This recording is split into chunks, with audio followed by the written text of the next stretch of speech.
do about it? Right up the through here. We'll skin that smoke wagon and see what happens, boy. Hey! Behave yourself, boys. We got guests. Oh, witnesses. Welcome to Tombstone, folks, and welcome to the Saloon Theater. If you would please take out your tickets. Tear off that small portion of ticket stuff. One of my cowboys will come along and collect it from you. Glad you had you in the front row, folks. You need the target practice today. Now, folks, hang on to the other part of those tickets. They are good for discounts around town. We've got Pink's Dogs next to the brewery. 50 cents off your first drink over here at Four Deuces Saloon. Don't worry, they got sarsaparilla for the young ones. There's an ice cream coffee shop on 4th, the Gunfighter Hall of Fame on 4th and Tough Nut, and the Good Enough Mine and Trolley Tour on 5th and Tough Nut. So hang on to those tickets, folks.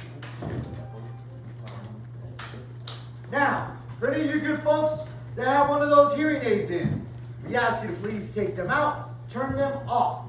We are shooting real guns and do not want to damage your expensive equipment. But just in case anybody needs it, if you need hearing protection, go ahead and raise your hand up. We'll get that passed out to you. Sure. Well, looks like we got some tough ones in the crowd. You want to make it out of this alive? Who knows? Nope. Oh, now they're starting to raise their hands.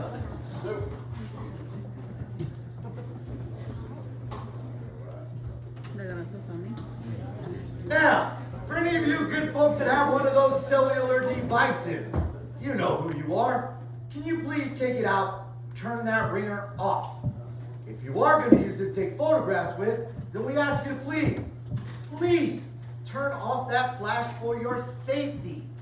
Some of my cowboys have a real bad tendency of shooting towards that light. Only if you're wearing a heart on your shirt. You girly. It's like a target to me. Now, folks, at the end of the show, we ask you to remain seated until we open the doors.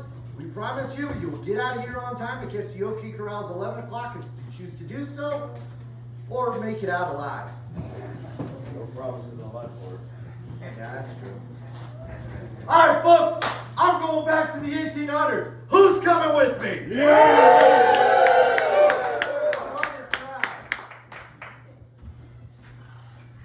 Are you ready, young lady? Well, let's go. Folks, the year is 1877. We are in Fort Grant, Arizona. Now, there's a young man by the name of Henry Antrim. Now, he's only 16, maybe 17 years old, so most people just call him the kid. Now, he loves to frequent the George Atkins Saloon, but he's got a problem. The local blacksmith, Mr. Windy Cato, for whatever reason, takes it upon himself to bully this kid. So let's see how they settle their differences back in the Old West.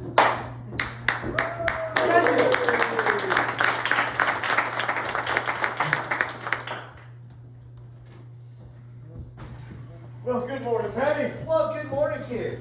What brings you in on this fine day? I figured I'd come into town, play some cards. Hell, I might even win some money. Money, is it? What will you be drinking? Well, I don't know. What do you say about that bottle of tequila there? The whole bottle. You're not going to be causing me grief today, kid. Come on, Patty, no grief for me. In fact, I'll be out of town any day now. Yeah, I heard about that. I hate to see you go. You're one heck of a good kid. Well, I hate to go. So what time's that stage leave tomorrow? Well, I think about 3 o'clock. Ah, you got plenty of time. Go ahead and have a seat. Somebody will be along shortly. Oh, do us a favor. Keep an eye on this gentleman here in the second row with the majestic mustache there. He's one of her stagecoach robbery and murder will cause. I thought he looked familiar, but I don't want to say nothing. Yeah, that's the second Doc Holiday right there. We're one in every bunch. Mr. Cahill, as I live and breathe. What brings you in on this fine day? And what's so fine about it? The day just started. Just pour me a whiskey. Whiskey it is. Say, you got any plans today? And why are my plans today your concern? Well, just so happens the kid's over there waiting on the game. Huh, the hell you say? Oh, kids, you find it hard to just leave them be. Yeah, I'll think about it. Yeah, we'll try hard. Look at him sitting over here like some country chick. Oh, you're just gonna storm on in Oh, on you son of a pour me another whiskey. Hell, Windy, I don't want to fight with you today. Well, boy, how many times I gotta tell you not to sit at my table? Can't you just leave me be? Well, I said, ain't no country chick sits at my table. Kid, I think you better leave. And as for you, Oh, you Cahill. son, pour me that whiskey. Where do you think you're going, what? I told you I was gonna fight you today. Yeah, well, wipe that smirk off your face. Oh yeah? Yeah. Daniel! I told you I was gonna fight you today. Come on, kid, get out of here. Cahill, you alright? Cahill, somebody go fetch the doc. Nobody? Now, folks, unfortunately for Mr. Cahill, he would lay on that ground for over 24 hours as he slowly died in agony. I know, right? Now, Mr. Antrim, well, he would flee to New Mexico, where he changed his name to William H. Bonney. But some of you good folks might know him better as Billy the Kid. You just witnessed his first shooting. So let's have a hand for the actor. Oh,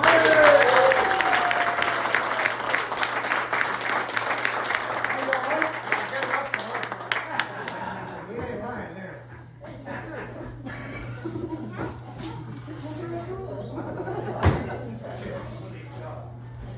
Now, folks, the year's still 1877, and our town of Tombstone doesn't exist yet. In fact, this is nothing but a patch of desert known as Goose Flats, and the only people here are renegade Apache Indians. Right until a traveling prospector by the name of Ed Shefflin had come this way with the cavalry, and he's in search of any gold or silver he could possibly find. All the while, the cavalry kept reassuring Ed that the only thing he's ever going to find out there would be his own tombstone. But luckily enough for us, Ed didn't listen, and he went out on his own to find a strike of silver, roughly 1 foot wide by 50 feet long. Now, like any sane person here, Ed stakes his claim. And when you stake a claim, folks, you have to name it. So with a little humor in mind, old Mr. Shefflin named his claim... Yeah, you almost missed your cue. Yes. Now let's jump ahead 4 years, folks. The year is now 1881, and Tombstone had become one of the largest boom towns of the Southwest. People were coming far and wide in search of their own personal fortune. So with this came the building of permanent housing, supply stores and hotels, and luckily enough for us grown folks here, a couple saloons along the way. Now I'm sure a few of you had the chance to wander up and down Allen Street there. Some of you may have even noticed that it's only 4 blocks long.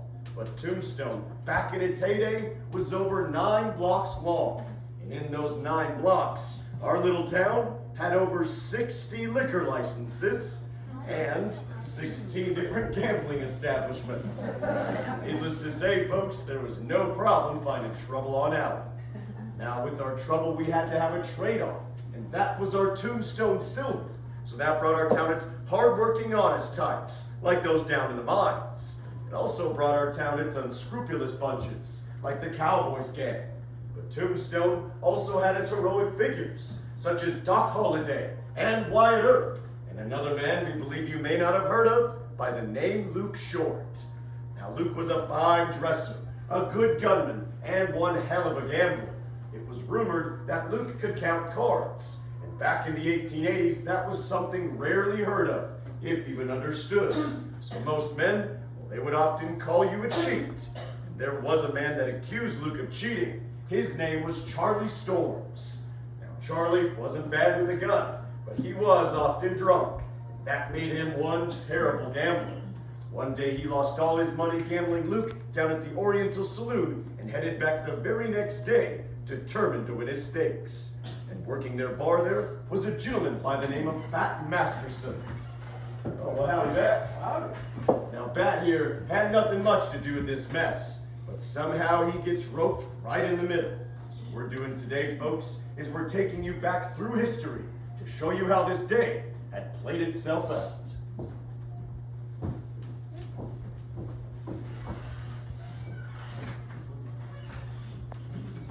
Well, top of the morning to you, Bat. Oh, well, good morning, Luke. And how are you this morning? Well, any day above ground is a great day. That sounds good. Oh, breakfast. Well, absolutely. Oh, come right up.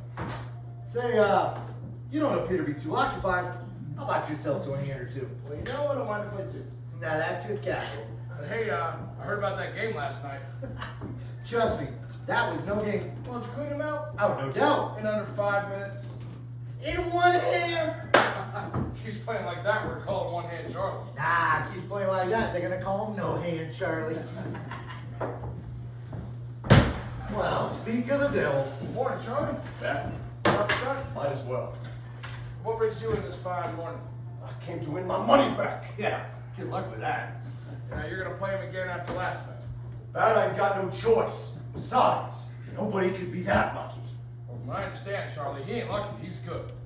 Yeah, well, I don't plan on losing today. All right, buddy. Well, good luck. And hey, you also got room for one more? Oh, please, have a seat. All right. I don't want to miss this for the world. Yeah, I wish I could. Say, Charlie, What? why don't you save yourself all that heartache and anxiety? Just give me that 300 now. How about you just shut up and deal them cards? Well, you're gonna hit me up there, Charlie. Yeah, I just sat down. I know what I'm doing. Well, that's highly debatable. You go back. So, Luke, you think you'll take it easy on a poor guy this morning? Well, it all depends on how Matty makes me there, Bat. Yeah, fair enough. You know, you two can keep jabbering them jaws all you like. But could you deal these cards any slower, Luke? Here we go again. Why, sure, Charlie. You want me to prolong your misery? So, you know, Charlie, the longer it takes him to deal these cards, the longer you can hold on to your chips over there. Now that's a fact, right? Yeah, thanks, Bat. You're welcome. Not looking at my cards, are you, Missy? All right, Charlie. So many cards would you like? 5? One! And from off the top. You best watch your mouth there, Storms. Yeah, sure. All right, Bat, how many cards would you like there? Well, look, I can see a couple. Oh, folks, ain't that what I needed right there? What? Well, with a face like that and one card draw, I'm out, gentlemen. Bye. Yeah, I don't believe you there, Bat. All right, Charlie. What's it gonna be? Okay, Luke, let's play. Charlie, wait, wait, wait. I'm all in. Not again. Now, what's so funny, huh? Oh, what the hell's that, Charlie? You know, if you'd spread out your stakes a little bit, Charlie, you might be able to play 2, maybe even 3 hands. Now that is a novel idea. Right? No need, Bat. All right. You know, Charlie, you made that same stupid look last night. Last chance, Charlie. You know, Luke, if you weren't a coward, you'd call. Well, I ain't no coward. All right. I call. Ha! Full house! Yes! Well done, Charlie. Looks like I get my money back, don't I, folks? Good job, buddy. Good job. Hold it there, Charlie. What do you mean, hold it? Well, normally that'd be a good hand. Well, now, Luke, that's a great hand. No, Bat, that's a hell of a hand. Yeah. Oh, I don't disagree. But somehow, well, I don't think it's gonna beat my straight flush. Aren't you dirty liar? Get your hand off that iron, boy! You didn't pull from that deck! I didn't need to. Ain't nobody that lucky! Well, apparently I am. Charlie already told you he ain't lucky. He's good. No, Bat, he's a cheat! Now, Bat, I suggest you escort our esteemed guest out that door. Now. You wait a minute. Now, Luke, that gun's cocked and loaded. And it don't work unless it's cocked and loaded. Come on, Luke. If you keep shooting all my customers, you ain't gonna have anybody left to play cards with. Or anybody else for that matter. Did you play, sir? Did you like it, Charlie? Yes, sir. Charlie, you can't keep going around calling that man cheap. But Bat, you're my friend. Well, I'm everyone's friend. Man, Bat, he is. He's a Don't dead punch, Charlie. You made the bet, he called, and you lost. Now go home. You're trouble. That's it. Come on. Get out. Have a nice day, Charlie. Ah, Luke, why you You dirty liar, son of a... Go home. Come on. Come back tomorrow.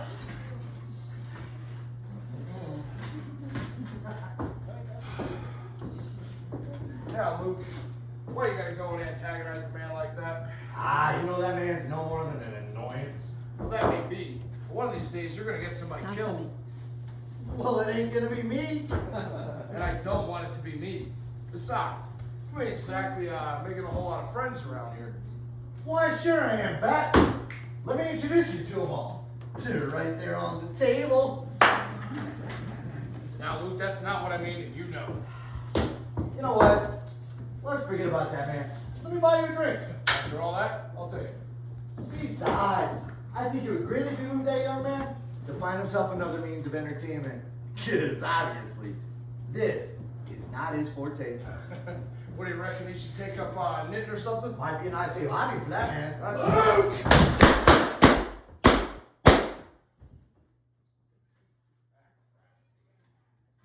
Well, Bat, you sure picked the damnedest friends. Well, I reckon I do, Luke.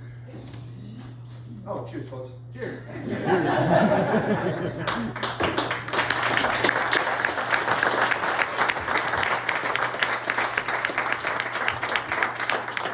Now, folks, I actually did. I got 4 shots off that day. The 2 of those shots, well, they ended the same hole in that fella's heart. That poor boy was dead before he hit the floor.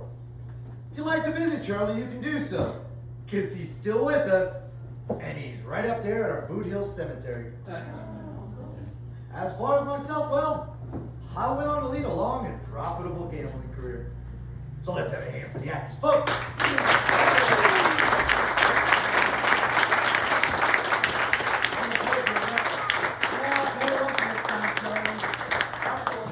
Take it easy, Matt.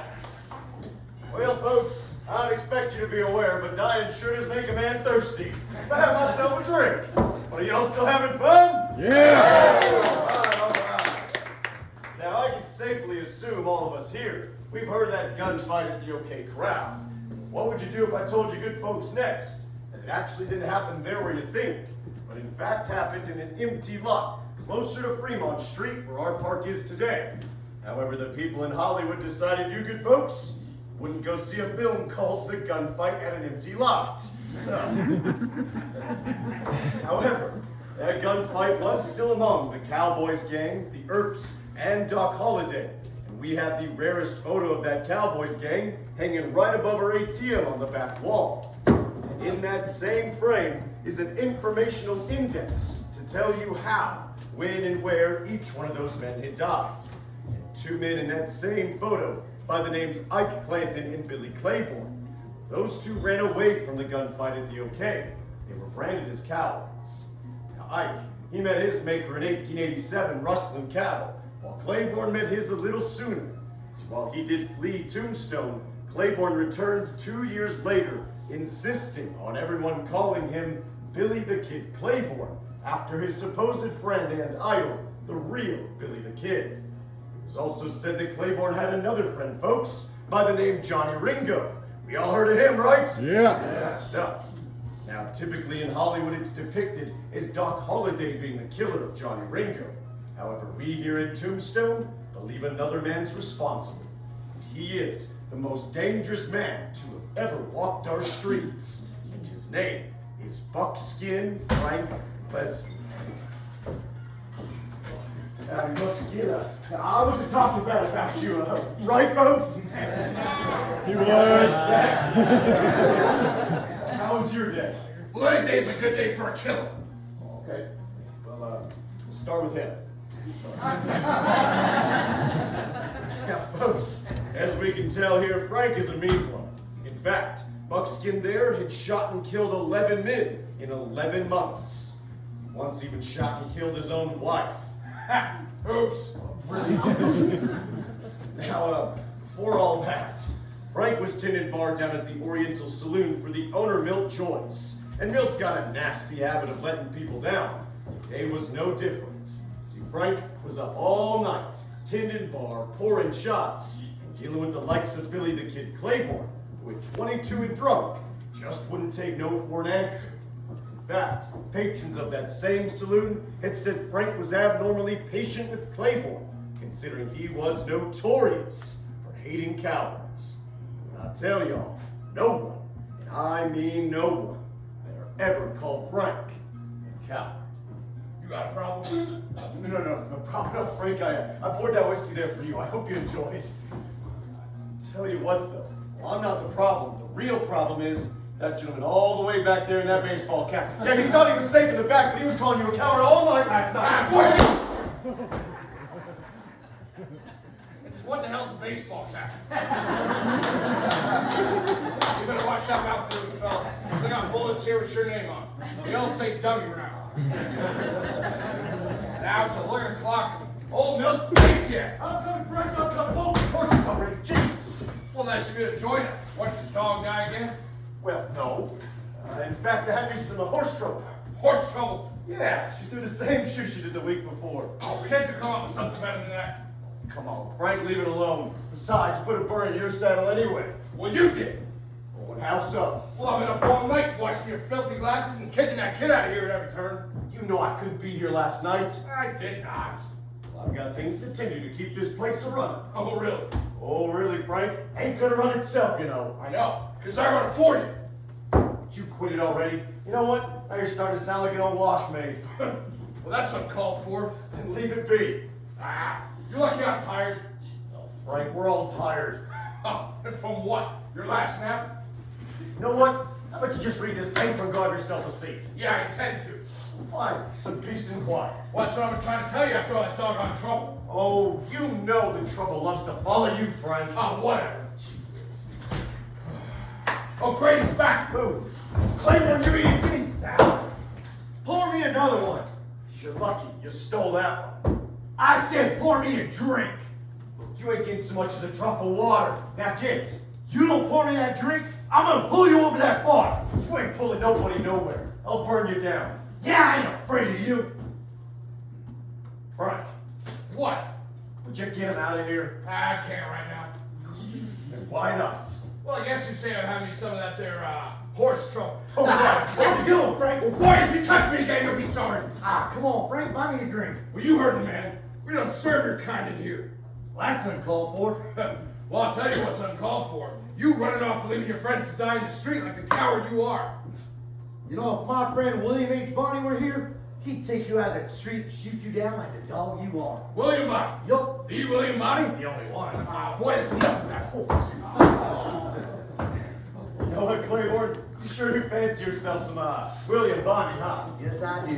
Well, the way I see it, you ain't even fit enough to hold that man's corn cob. That's a fact. You know, Billy's my friend. You knock it off. It's always Billy this, Billy that, Billy. Wait a minute. You actually haven't heard. Heard what? Frank, you better tell him. Well, you ain't heard because you can't read a stitch. If you could, you'd see right here that your friend William Bonney has been dead for almost 3 months. Yep, so much for your hero. Yeah, I don't believe you. Well, how about I make a believe around here? You know what, Frank? I have heard that boy up there's been itching for some company. Yeah, well, the problem with cowards like this, he ain't worth the lead. You know what? That's right.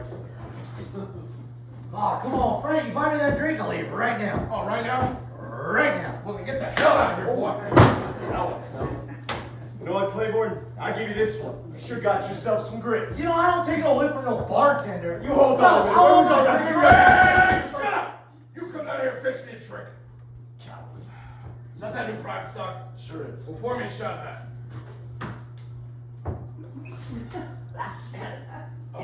Hey, Julius fella, he ain't got enough sense to walk around a bar. Claiborne, knock it off. Claiborne, ugh! You stink, boy. I don't know what smells worse, you or that pile of horse manure out back. Oh, trust me, Frank, that smell is him. Well, go take a bath. Hold on a minute. Why don't you just put the kid out of here? And why don't you let me finish my drink? Ah, come on, Frank, you owe me a drink. We have that one. Oh, boy, I don't owe you nothing. In fact, your next drink's at the saloon down yonder. I suggest you go fetch it. You know, Frank, I know you killed my buddy Johnny Ringo. So why don't you just give me that damn drink? Right here. Oh, now Frank didn't mean to do that. Didn't I say if you touch me again, you'll be sorry? Yeah. Were you hard of hearing? Oh, hey, now, Frank, don't you make a mess in my saloon. Oh, there ain't gonna be no mess, Milt. So our friend Billy the Kid Claiborne here was just leaving. Weren't you, Bill? You know, Frank, I don't think I want that drink no more. Good. Because next time I throw you out these doors, I'm gonna turn your head to a canoe. You know you're messing with the cowboy. I don't care who you are. I said get out. Ah, you're gonna see me real soon. Yeah, well, you're gonna see me one too many times if you weren't careful. Now go. Get out of here. Go. Look at this mess. You're telling me. Where's my drink? I'm sorry. I'll tell you what, though. I'm going to join you on this one. Between that kid there and all my horse troubles this morning, too. Oh, enough with the horse crap already? Tell you what, though, that boy, he's just like his pa. Yeah, just like him. Apple didn't fall too far from that tree. Yep, straight to the ground and right to the cords. Frank, you murderer! This boy don't quit. I got you again. Good. Maybe he'll shoot himself with it. Ha, you all drink to that. Frank, I knew you were a murderer. I didn't know you're such a coward.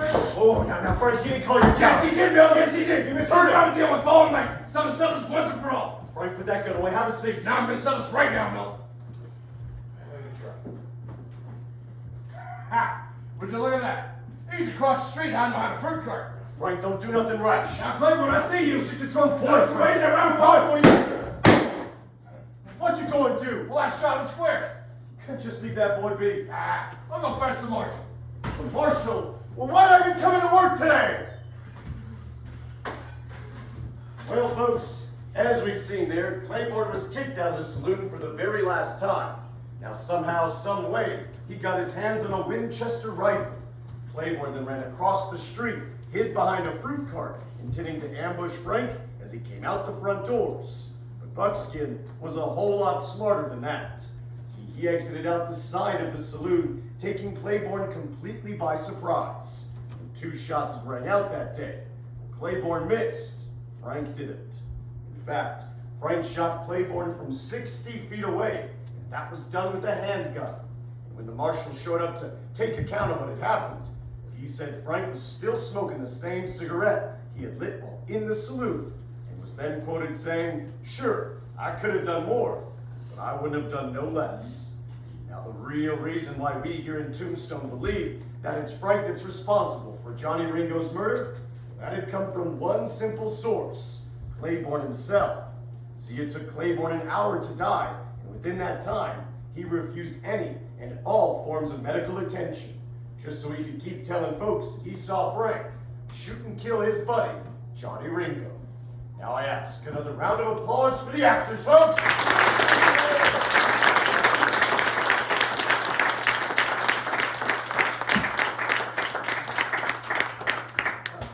Now, we are going to fast forward to the year 1900, and our focus is on Warren Earp, the youngest and most arrogant of the Earp brothers. Now, Warren, he had left Arizona to California, yet returned 2 years later to our neighboring town of Wilcox. There, he had settled down as a range detective on Henry Hooker's ranch, and he works above a man named Johnny Boyette, who Warren torments relentlessly. And this all came down to a boil on 4th of July, when Warren picked up Johnny and threw him against a tree, completely humiliating Boyette. Now, of course, this started a fight, yet they were broken up. Then they would meet once again 2 nights later inside the Brown Hotel. And this is one of the best examples why you never, ever bring a knife to a gunfight. Boy, it sure is. Look out, Johnny! What the hell is that? Just got him and I hear he bites. Yeah, I bet he does. Hey, pour me a whiskey. You got it. So, what brings you today? I just won't cool off out there. Oh, I hear you. Days I can stand, but something about these nights, I can't get a lick of sleep. Yeah, I thought I'd come in and have a couple of these. It's just so damn hot. It's about to get hotter, Johnny. What do you mean? You gander behind you.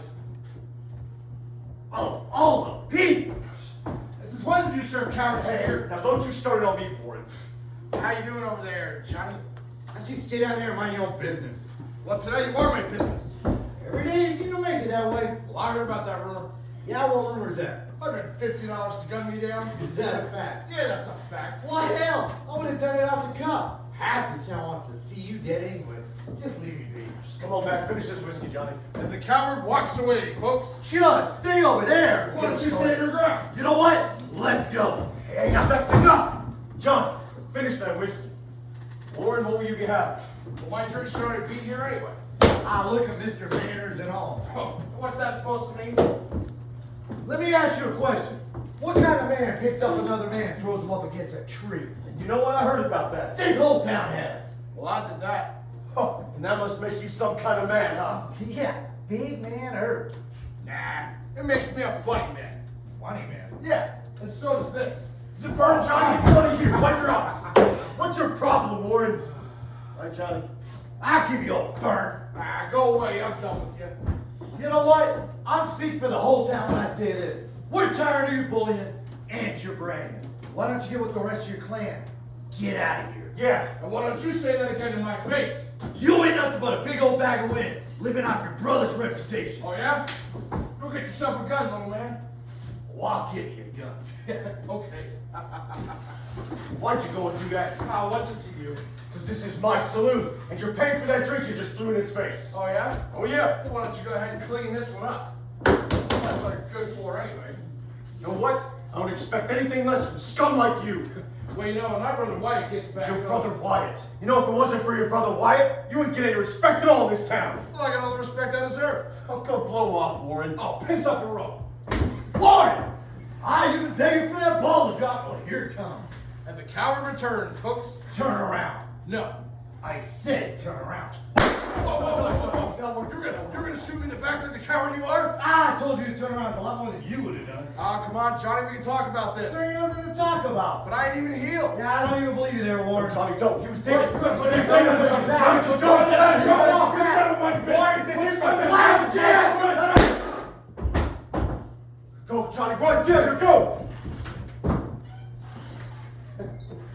How'd that respect work out for you now, Warren? Oh, gee whiz. And a pocket knife. Y'all know better than that. Now, folks, unfortunately for Mr. Warren there, he had laid on that saloon floor for 6 hours before anybody bothered to check him. People actually had to take a step over it just to get a drink here at the bar. Cheers to you, Warren. I hope you burn. Now, when we finally did check on Mr. Irk, we found a half-open pocket knife in his hand. That's exactly what he was digging for. Now, Johnny, who was accused of that murder, was later exonerated on account of self-defense. And the Earps, well, they never sought revenge against him. If you'd like to visit Warren, folks, you can do so. He is, in fact, the only Earp buried right here in Arizona. And he's located in the Pioneer Cemetery in our neighboring town of Wilcox. He's still there, I promise. Now, folks, I ask a final hand for the actors, shall we?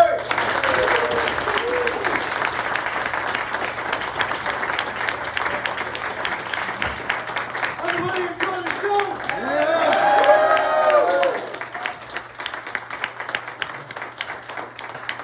Now, if you folks would give me a moment, I would like to introduce our actors to you. This handsome gentleman on the end is Dynamite Nick. Thank you, folks, for being here. Hope you had fun. Thank you. This big bear of a man is Silver Dollar Steve.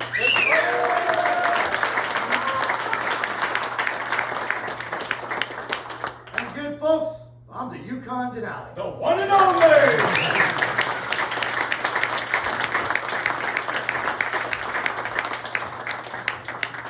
Now, folks, we're going to have Silver Dollar at that door with that makeshift tip jar. So if you did enjoy the show, please drop something nice in there. We do work mostly for tips.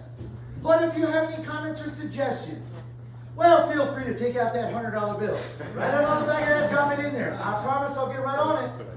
If you've got a hearing protection, go ahead and leave those in your seats.